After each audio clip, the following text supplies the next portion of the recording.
Habang inaayos ko yung kadena kasi nga maingay na naman siya, hindi ko po expect na may nakabaon na pala na pako sa ating gulong guys. Habang hinuhugot ko po siya, nagdadasal na po ako na sana hindi ito tumagos sa kanyang interior talaga guys. Kasi grabe talaga ka-killer ng interior to guys, no? Ang pako. Dito medyo kinabahan na ako kasi may lumalabas na hangin, no? Pag ito tumagos sa pinaka-interior natin, goodbye. Pero may hope pa rin ako na hindi siya tumagos kasi nga may hangin pa, hindi naman nakunan yung hangin sa loob guys, no, matigas pa rin.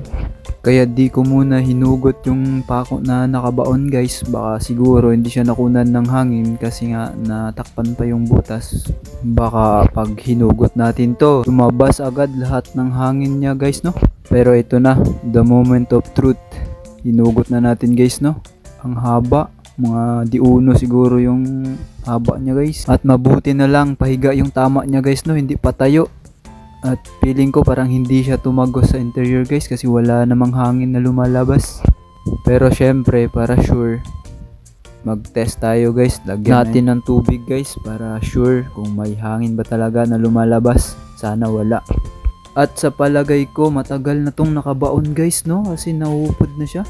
Yung sa may bandang ulo niya, saan may nakalabas, parang naging manipis na yung ulo niya guys. Sa tingin ko, matagal na talaga tong nakabaon. Pero ngayon lang natin nakita. Buti na lang at nag-ayos tayo ng ating kadena kasi nga maingay na siya guys.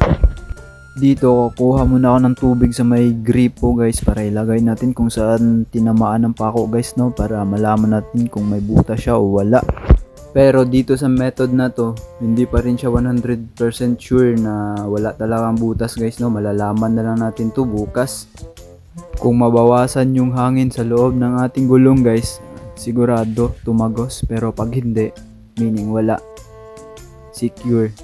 Base dito sa leak test natin guys, wala naman siyang malakas na hangin na nilalabas guys, no. Meron pero singliit lang ng butol guys.